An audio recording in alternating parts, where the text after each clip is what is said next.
আমাদের ডক্টর মিতু আমরা রাজশাহীতে গিয়েছিলাম। তো রাজশাহীতে আমরা রাজশাহী শহরে বিভাগীয় শহরে সরকারি এবং আধা সরকারি বেসরকারি কর্মকর্তা কর্মচারীদের সঙ্গে আলোচনা করেছি। তারপরে আলাদা আমরা পাবলিক হিয়ারিং করেছি। আমাদের উদ্দেশ্য হলো মানে জনসাধারণ কি চিন্তা করছেন, কি বলেন সেটা শোনা। আমরা রাজশাহীতে এটা করেছি, আমরা নাটোরে করেছি মিটিং, আমরা পুঠিয়াতে একটা মিটিং করেছি, এটা উপজেলা লেভেলে, সেখানেও পাবলিক হিয়ারিং হয়েছে এবং লোকজন তাদের কথাবার্তা বলেছে। তবে স্বাভাবিকভাবেই আমরা ঢাকায় যেভাবে আর্টিকুলেট করে কথাবার্তা বলি তারা সেইভাবে তো বলেন না, কিন্তু তাদের কথাগুলো অনেকটা হলো the wearer knows by the shoe pinches, সেই হিসাবে তারা অনেক জিনিস বলেছেন যেগুলো আমরা শুনেছি।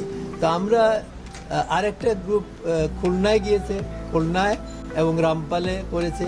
আমরা আবার যাচ্ছি, আমরা যাব বাগেরহাট আর ফরিদপুর।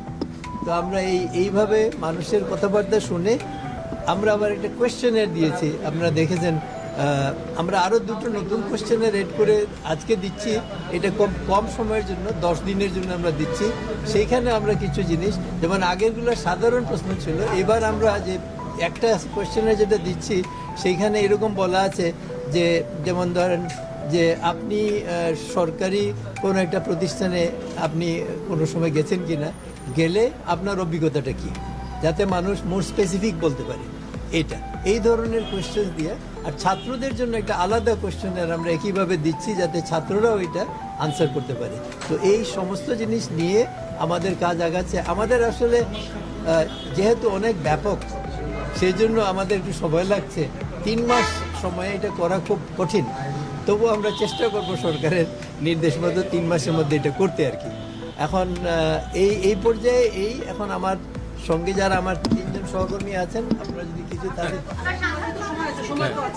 1 মাস না আমরা তো সেইভাবেই প্রস্তুতি নিচ্ছি, আমরা কাজ করছি।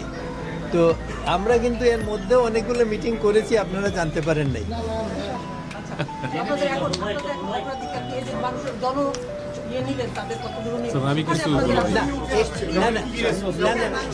সেইটা তো এখনো আসে নাই, সেটা না যেটুকু আসছে সেখানে, যেমন এখন একটা সাধারণ প্রশ্নের উত্তর লোকে দিয়েছে, আপনি সন্তুষ্ট কিনা, তো অনেক ব্যাপক সংখ্যক লোক বলছে সন্তুষ্ট না। তো সন্তুষ্ট না, তো এটা বুঝাই যাচ্ছে, নাইলে তো সরকার পরিবর্তন হইতো না দেশে।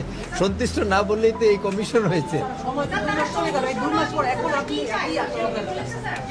না আমাদের অগ্রাধিকারে তো হবে না, আমরা মানুষের অগ্রাধিকারটা কি সেইটাই বোঝার চেষ্টা করছি। মানুষ না এখন এই যে সন্তুষ্ট না, এটা তো কোয়েশ্চেনের আনসার, কিন্তু আমরা তো ইন্ডিভিজুয়ালি জিজ্ঞেস করতে পারি না। তারপরেও এই যে আমরা পাবলিক হিয়ারিংগুলো করছি, সেখানে মানুষ বিভিন্ন ধরনের সমস্যা বলছে, তো এইটা তো ক্যাটাগরাইজ করে এই মুহূর্তে বলা সম্ভব না।